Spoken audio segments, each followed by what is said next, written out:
ختم نبوت زندہ باد، زندہ باد، زندہ باد، اس دے منکر مردہ باد، مردہ باد، مردہ باد، ختم نبوت زندہ۔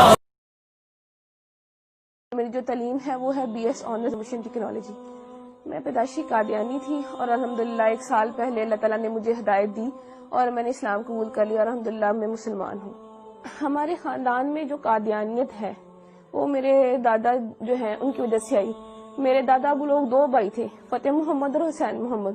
وہ ہندوستان کے ضلع امرتسر کے رہنے والے تھے، وہاں سے وہ لوگ ہجرت کر کے پاکستان آئے اور پاکستان آنے کے بعد انہوں نے فیصل آباد کا جو علاقہ ہے چھوٹا لٹھیا والا، یہاں پہ رہائش اختیار کر لی اور یہاں پہ انہوں نے قادیانیت قبول کی اور اس کے بعد قادیانیت کی جو تبلیغ تھی اس کو کرنا شروع کر دیا۔ تو میرے والد کی جو شادی ہے وہ 61 چک بیدیاں والا میں ہوئی اور جو میری والدہ تھی وہ بھی پیدائشی قادیانی تھی اور وہ بھی اپنے اس گاؤں میں یعنی کہ 61 چک میں وہ بھی قادیانیت کی جو تبلیغ تھی وہ کیا کرتی تھی۔ شادی کے بعد بھی انہوں نے ایسا ہی کیا کہ قادیانیت کی تبلیغ کرنا شروع کر دی اور ایسی پرورش جو ہے انہوں نے میری بہنوں کی کی۔ تو جیسی پرورش انہوں نے میری بہنوں کی کہ قادیانیت کی تبلیغ کو عام کرنا اور قادیانیت کے لیے مختلف علاقوں کے دورے کرنا، ویسی انہوں نے تربیت جو تھی وہ میری بھی کی۔ تو میرے والد صاحب جو ہیں ان کے پاس جو قادیانیوں کی جماعت کا جو ایک چندہ لینے کا عہدہ ہوتا ہے، چندہ تحریک جدید، اس کا جو چندہ تھا وہ لیتے ہوتے تھے، اس کے سیکٹری تھے، یعنی تحریک جدید کا چندہ اکٹھا کرنے کے سیکٹری تھے۔ اور میرے جو تایا ابو تھے وہ جو وقف جدید جو تھے چندہ اس کو اکٹھا کرتے تھے، یعنی کہ سیکٹری وقف جدید تھے۔ اور میرے تایا ابو کا بیٹا جو وہ ہے سیکٹری ضیافت، یعنی کہ اس کا کام یہ ہے کہ مختلف علاقہ جات سے جتنے بھی مربیان آتے ہیں، مہمان آتے ہیں، ان کی رہائش کا بندوبست کرنا، ان کے کھانے کا بندوبست کرنا، یہ سارا کام جو تھا یہ ہمارے گھرانے میں ہوا کرتا تھا۔ اور اس کے علاوہ جو میری بہن تھی وہ بھی سیکٹری مال تھی، ایک میری بہن سیکٹری ناصرات بھی رہی، ایک میری بہن سیکٹری تعلیم بھی رہی اور ایک وقت میں میرے پاس بھی سیکٹری تعلیم تربیت کا عہدہ تھا۔ اس کے بعد پڑھائی کی وجہ سے وہ میں نے عہدہ چھوڑ دیا اور میں نے ان کے اسکول میں پڑھانا شروع کر دیا اور میں نے ان کے اسکول میں تقریباً 2 سال جو ہے ملازمت کی۔ فیصل آباد میں ان کی بہترین ڈبیٹر تھی، فیصل آباد کی طرف سے سلیکٹیولی یعنی کہ پورے فیصل آباد کو ریپرزینٹ کرنے کے لیے میں ایک دفعہ چناب نگر گئی تقریری مقابلے میں۔ وہاں وہ جو مقابلہ تھا اس میں میری دوسری پوزیشن آئی اور اس مقابلے کے بعد ان کے یہاں ایسا ہوتا ہے کہ مقابلے کے بعد جو ہے سوال و جواب کا پروگرام رکھا جاتا ہے۔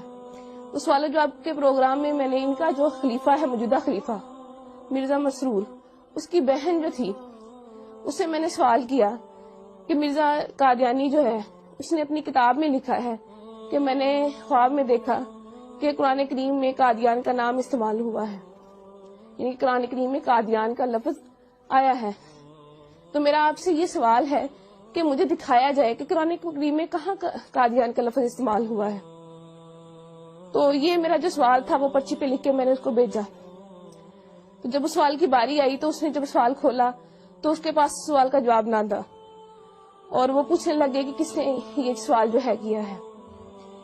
اس کے بعد ایک اور لڑکی نے سوال کیا تو مرزا مسرور کی بہن کے پاس اس کا بھی جواب کوئی نہ تھا۔ تو ان کی ہٹ درمی دیکھ لیں کہ بجائے یہ ماننے کے کہ اس لڑکی کو یا مجھے یہ کہہ دیتی کہ میرے پاس اس سوال کا جواب نہیں ہے، میں بعد میں آپ کو کنسلٹ کر کے پڑھ کے ریڈ کر کے میں آپ کو اس کا جواب دے دوں گی، کہنے لگی، آگے سے لڑنا شروع ہو گئی۔ ایک ان کی قادیانیوں کی اتنی بہت بڑی مبلغہ بن کے آگے سے لڑنا شروع ہو گئی کہ اگر تمہیں زیادہ پتا ہے تو تم میری کرسی پہ آ جاؤ، تم آ کے لوگوں کو سمجھانا شروع کر دو، ایسے ہے ویسے ہے۔ تو اس وقت ساتھ میری جو بڑی بہن، میں نے ان کو بتایا، میں نے کہا دیکھ لیں یہ جو سوال ہے کہ قادیان کا لفظ قرآن کریم میں کہاں استعمال ہوا ہے یہ میں نے لکھ کے بھیجا ہے، ان کے پاس اس سوال کا جواب نہیں ہے۔ تو میری بہن حیران ہو گئی اور مجھ سے پوچھنے لگی کیا واقعی میں ایسا ہے؟ میں نے اس کو بتایا جی بالکل ایسا ہے۔ اس کے بعد میں نے اس کو اور بھی سوال پوچھے، اپنی بہن سے پوچھے۔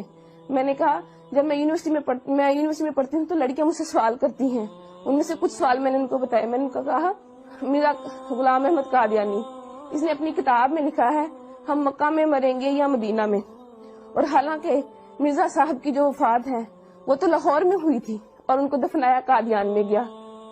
تو میری بہن کہنے لگی کیا واقعی لکھا ہوا ہے؟ میں نے کہا ہاں لکھا ہوا ہے۔ میں نے کہا پھر جو ہے انہوں نے اپنا ایک کشف جو ہے اس میں لکھا ہوا ہے کہ میں نے خواب میں دیکھا کہ میں خود خدا ہوں اور میں نے یقین کر لیا میں وہی ہوں. تو کہنے لگی کیا واقعی مرزا صاحب نے اپنی کتاب میں ایسا لکھا ہے؟ تو میں نے اس کو بتایا, میں نے کہا ہاں فلاں فلاں کتاب میں فلاں فلاں جگہ پہ لکھا ہوا ہے. تو وہ بڑی پریشان ہوئی. پھر اس کے بعد جب میں واپس گاؤں آئی, میں نے اپنے گھر والوں سے آ کے بھی اس کا تذکرہ کیا. رات کو بیٹھے ہوئے تھے, میرے والد صاحب بھی بیٹھے تھے, میں نے اپنے والد صاحب سے بھی تذکرہ کیا. میں نے کہا ابو ایسے ایسے وہاں پہ جو بھی ہوا میں نے ان کو بتایا. تو میرے ابو پوچھنے لگے کیا واقعی لکھا ہوا ہے؟ اس کے علاوہ پھر میں نے ان کو اور بھی حوالہ جات دیے, جیسے کہ مرزا صاحب نے مسلمانوں کو گالیاں دی ہیں, یا مرزا صاحب نے یہ کہا ہے کہ اللہ تعالیٰ نے میرے گھر پیدا ہونا ہے. تو یہ باتیں ساری سن کے میرے ابو بہت پریشان ہو گئے. اس کے بعد جو تھا میری امی نے وہ ہمیں اس ٹاپک پہ بات کرنے سے منع کر دیا. میرے اسلام قبول کرنے کی وجہ کچھ یوں بنی کہ میں نے تعلیم مکمل کرنے کے بعد ایک اسکول میں جو ہے بطور ٹیچر انٹرویو دیا اور وہاں میری سلیکشن ہو گئی. ایک دن ہم بریک کے وقت بیٹھے ہوئے تھے تو اچانک مذہبی گفتگو جو تھی وہ شروع ہو گئی. تو ہمارے اسکول کے جو پرنسپل صاحب تھے انہوں نے قادیانیت کے موضوع پہ بات کرنا شروع کر دی.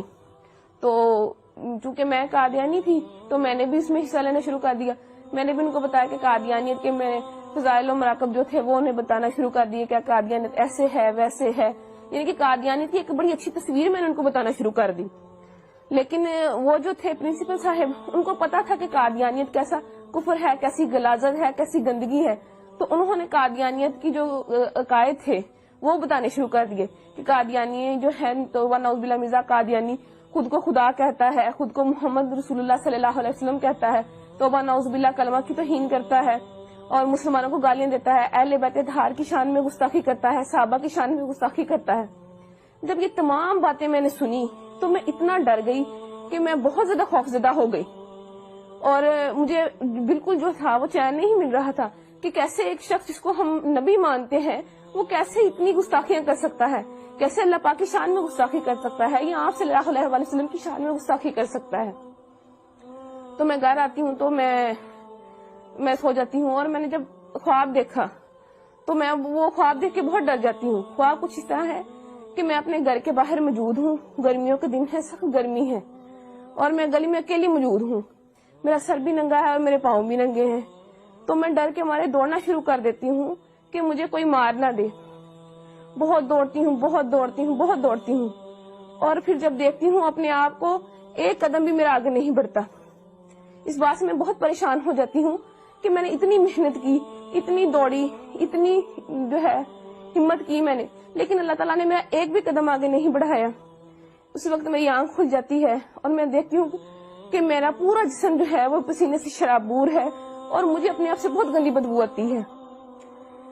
پھر اس کے بعد یہ خواب جو ہے مجھے متواتر آیا اور جب بھی آتا مجھے ایسے ہی ڈرا جاتا. اس کے بعد چند دن بعد میں اسکول گئی تو وہ جو اسکول کے پرنسپل صاحب تھے وہ مرزا قادیانی کی کتابیں لے کے, روحانی خزائن کی مختلف جلدیں لے کے بیٹھے ہوئے تھے.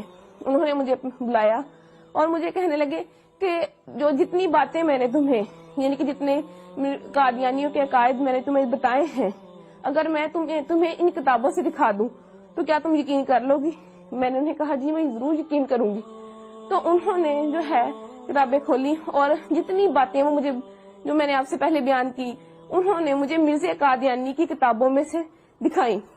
اور وہ کتابیں مرزا قادیانی کی لکھی ہوئی تھی, روا کی جو ہے ضیاء الاسلام پریس وہاں سے شائع ہوئی تھی. اس کے بعد جو ہے میری ملاقات, جو میرے دماغ میں شکوک و شبہات تھے یا سوالات تھے تو ان کو دور کرنے کے لیے میری جو ملاقات تھی وہ ایک سابق قادیانی جو کہ اب مسلمان ہو چکے ہیں اور ختم نبوت کے بہت بڑے مبلغ ہیں, عرفان محمود برق صاحب, ان سے میری ملاقات ہوئی.